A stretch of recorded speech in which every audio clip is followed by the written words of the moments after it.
O contexto desse tema, ele é um tema para algumas pessoas novo, mas para quem vivencia o impacto das mudanças climáticas, já está um pouco assim, até saturado de conhecer esse tema. E o tema que eu vou trazer é muito na percepção dos povos indígenas e comunidades locais, onde eles sentem o impacto das mudanças climáticas, até mesmo sem saber que é uma mudança climática, né? Eles tratam como transformação do tempo. E em Roraima, a gente tem feito um trabalho de base e feito umas pesquisas a partir do conhecimento tradicional das comunidades indígenas, como elas têm percebido essa transformação na questão da plantação, da cultura, da pesca, da busca do artesanato, na visão dos jovens, das mulheres, das crianças, das lideranças mais experientes. E a resposta que a gente tem tido é que as percepções que eles têm já mudou muito na questão da vivência. E hoje eles estão trabalhando na construção dos planos de enfrentamento às mudanças climáticas. Então ela é um tema global que já afeta diretamente os povos indígenas que estão lá em contato com a natureza diretamente e que nem estão nesses espaços de discussão sobre esse tema tão relevante para o Brasil, para as comunidades indígenas e para o mundo.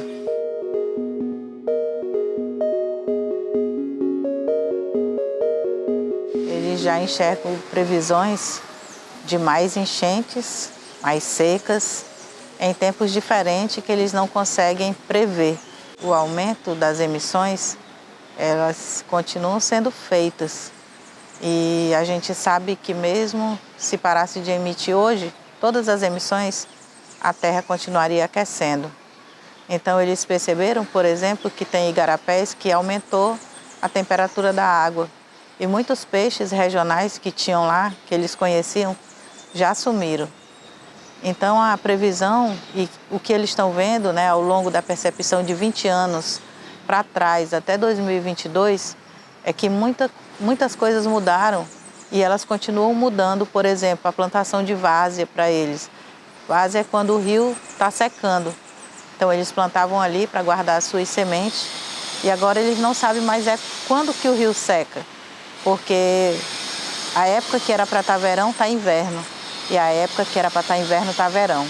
Então isso também afeta diretamente a questão do estoque de alimento, que eles não conseguem mais prever quando é que pode plantar para começar a estocar novamente o alimento para o verão, por exemplo, né? E esse momento agora eles estão guardando as sementes mais fortes, resistente ao inverno, resistente ao verão.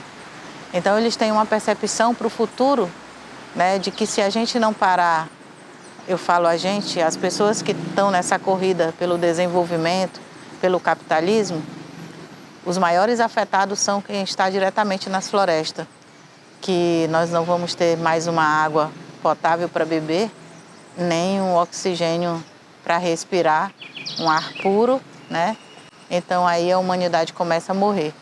Se a gente não tiver realmente a percepção de ver que a gente precisa parar de fazer muitas coisas que já está afetando a vida do ser humano, não só no Brasil, não só para os indígenas, globalmente isso tem sido feito, tem sido refletido, né? Já vamos ter uma COP, esse ano a COP é no Egito e vai tratar principalmente, né, dessa questão do clima.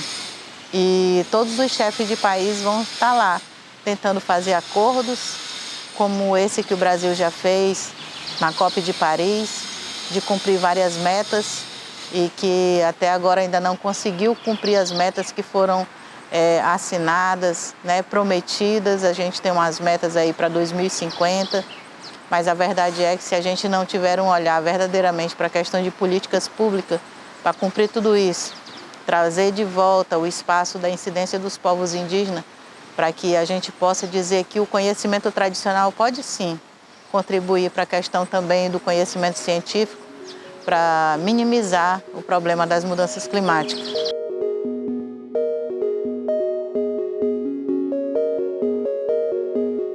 Nas percepções dos povos indígenas da Serra da Lua, que são os Wapixana, que são os meus parentes, eles perceberam que eles precisavam fazer banco de semente viva não é os bancos de semente que ficam congeladas, mas os bancos de semente vivas, que eles estão observando qual dessas sementes é mais forte no inverno e no verão. Então, esses bancos de sementes estão sendo feitos nas comunidades para que eles possam guardar essas sementes. É uma das tomadas de decisões que foi feita após a percepção de 20 anos para trás sobre a questão do estoque de alimento, né? Uma outra questão que eles tomaram uma posição de fazer é a observação dos pássaros no tempo de plantar. Então, a gente construiu os calendários etnoecológicos a partir do conhecimento tradicional dos povos indígenas, como as coisas aconteciam durante aqueles meses, né? E como está acontecendo em 2022, 2021. E muito dos cantos dos pássaros que guiavam plantações, que guiavam a colheita, já não acontece mais no mesmo tempo. Então, como eles estão prevendo agora que eles vão se guiar por onde? Para essa colheita, para essa plantação. Porque às vezes a gente acha que isso não tem nada a ver, mas o povo indígena tem uma sabedoria que, juntamente com as árvores, com as águas, com os pássaros, eles têm uma sabedoria de quando plantar, quando colher, né? Tem um mapeamento do céu que eles conseguem ver nesse mapeamento o tempo de plantar, o tempo de colher, o tempo do inverno, o tempo da chuva, né? Então, eles estão criando estratégia. E aí eles não chamam adaptação, eles chamam enfrentamento às mudanças climáticas. Eles não chamam mudança climática, eles chamam transformação do tempo. E o olhar das mulheres é muito importante, porque elas são muito sensíveis na hora de buscar água, na hora de buscar a fibra para fazer o artesanato. Elas têm percebido que muitas das sementes já não dão mais na época certa. Então, isso tudo está afetando a vida social, cultural, né, da comunidade, e é preocupante para a questão da manutenção dos povos indígenas, que sempre tiveram milenarmente fazendo o manejo da floresta, da água, sempre nas suas terras indígenas. E nós sabemos que as florestas são farmácias vivas e eles também têm a medicina tradicional. Se essas plantas começarem a sumir, parte também dessa farmácia ela vai estar sumindo. Então, são várias percepções que a gente tem. Nós estamos lá no terceiro plano de enfrentamento às mudanças climáticas, na percepção dos povos indígenas. E a gente tenta alinhar isso com o conhecimento científico, porque quando os mais velhos diziam que em um dado certo tempo a gente ia ter grandes cheias e grandes secas, isso não valia muito porque era uma coisa falada. Eram lideranças indígenas, com a sua sabedoria, mas hoje, cientificamente, está comprovado que isso já está acontecendo.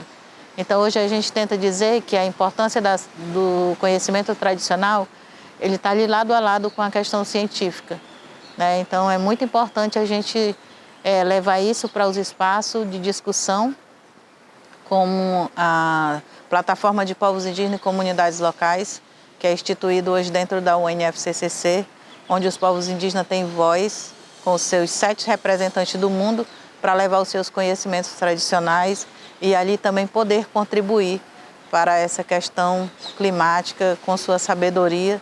Não é fácil estar nesses espaços, mas são espaços bem importantes para os povos indígenas.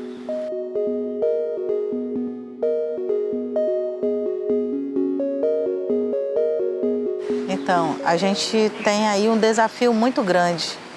O consumismo hoje, eu acho que ele é assim, a maior porta para a questão do aumento do aquecimento global, né? O consumismo, porque você não vai deixar de consumir coisas industrializadas. Por outro lado, a gente tem uma questão do desmatamento, que também contribui para essa questão do aquecimento global. E a gente vê que essas metas assinadas pelos países, as pessoas que estão nas suas casas, que estão, né, eles não estão muito ligando para isso. A gente não vê essa busca, né, para que a gente possa ter uma redução. Como os povos indígenas ficam incessantemente, né, ocupando esses espaços de incidência para estar discutindo. Então, eu acho que através de políticas públicas sérias, se a gente tiver realmente implementada dentro do Brasil, por exemplo, a gente começa a ter uma redução aí dessas emissões. Porque a gente tem as NDCs assinadas, né, na COP de Paris, mas a gente não tem de fato isso sendo cumprido, até porque ninguém obriga, né, alguém a cumprir isso nos países. Se assina um acordo e tudo, aí vai a corrida contra o tempo para que isso vire uma política pública, né? Então a gente até tem as políticas no Brasil, mas elas não são cumpridas de fato como devem ser. Então eu acho que a população talvez não sinta muito direto, porque quando alguém tem um aquecimento muito grande, liga um ar-condicionado, mas lá na floresta não. Lá se sente o aquecimento como ele é, não tem como ligar um ar-condicionado para minimizar o problema, né? E eu acho que vale a pena a gente chamar todos para essa união e essa discussão, porque é pelo bem da humanidade, do planeta, não só dos povos indígenas, das comunidades locais. Hoje a gente procura soluções para que a gente possa ter aí, né, um curto espaço de tempo, a diminuição da emissão, porque se a gente passar de 1,5 grau, aí começa a complicar para todo mundo.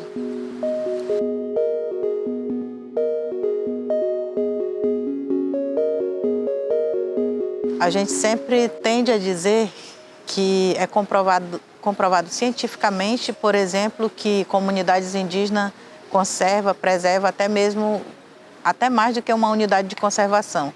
Isso é hoje comprovado cientificamente. Aí as pessoas aceitam, né? Ou vai para dentro de uma conferência como essa do clima, ali tem uma assinatura de um grande pesquisador, um grande cientista que pesquisou sobre e assinou, e aquilo é verdadeiro.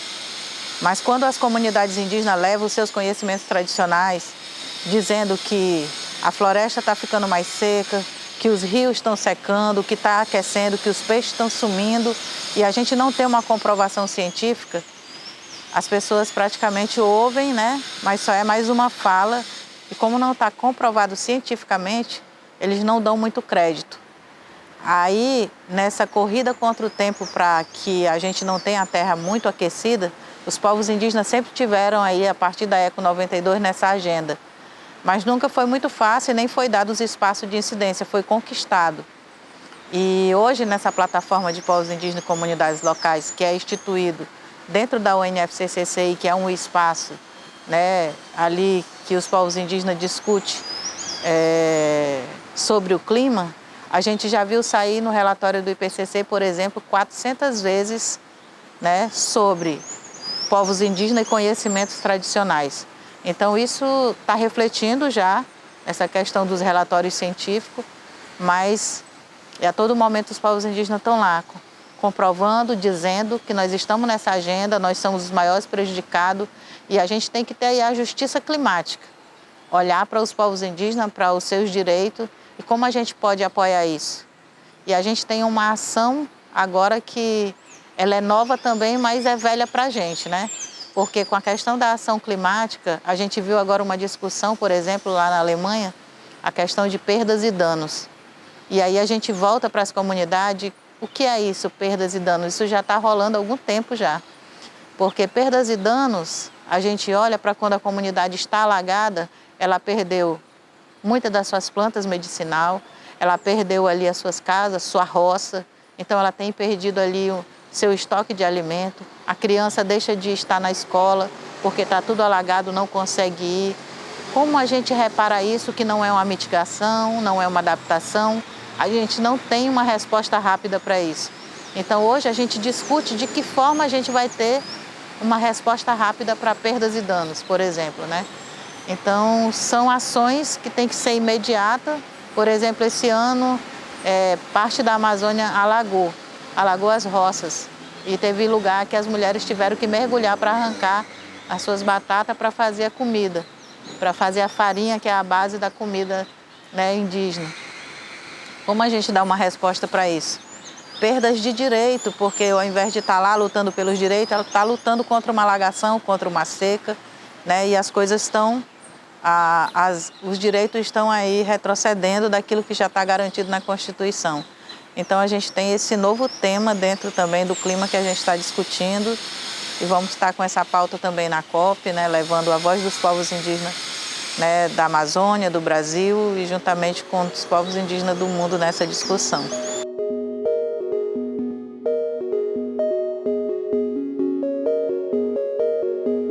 Então, aí eu volto lá para Roraima, que no próximo estudo de caso de mudanças climáticas a gente vai ter uma interação entre pesquisadores indígenas e pesquisadores científicos.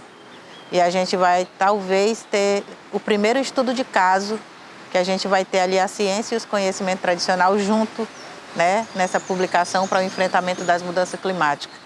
E quando a gente fala de estar lá fora, nesses espaços, é um desafio.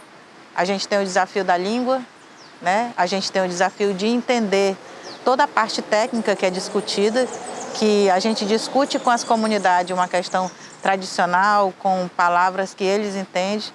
E aí, quando a gente vai para uma COP, a gente escuta resiliência, perdas e danos, né? A gente escuta mitigação, adaptação. Então, tudo isso a gente tem que transformar em palavras simples para discutir com eles. E estar nesses espaços é aprender tudo isso, mas também saber levar a voz dos povos indígenas, né? Porque se a gente chegar para qualquer chefe de país e falar, olha, a gente tem um plano de enfrentamento às mudanças climáticas, talvez ele possa olhar e dizer o que é isso, né? Mas a gente traduz isso, por exemplo, a gente tem um plano para mitigação, né? A gente tem um plano para adaptação, onde a gente está trabalhando já com as comunidades indígenas que elas trazem, né, no seu conhecimento tradicional, minimizar os impactos das mudanças climáticas. É claro que a gente tem coisas que não tem como minimizar, né? Por exemplo, se a gente está falando de muitas cheias, a adaptação é mudar da beira do rio. Não vai dar mais para plantar na várzea, por exemplo. Então, tudo isso a gente já tem trabalhado.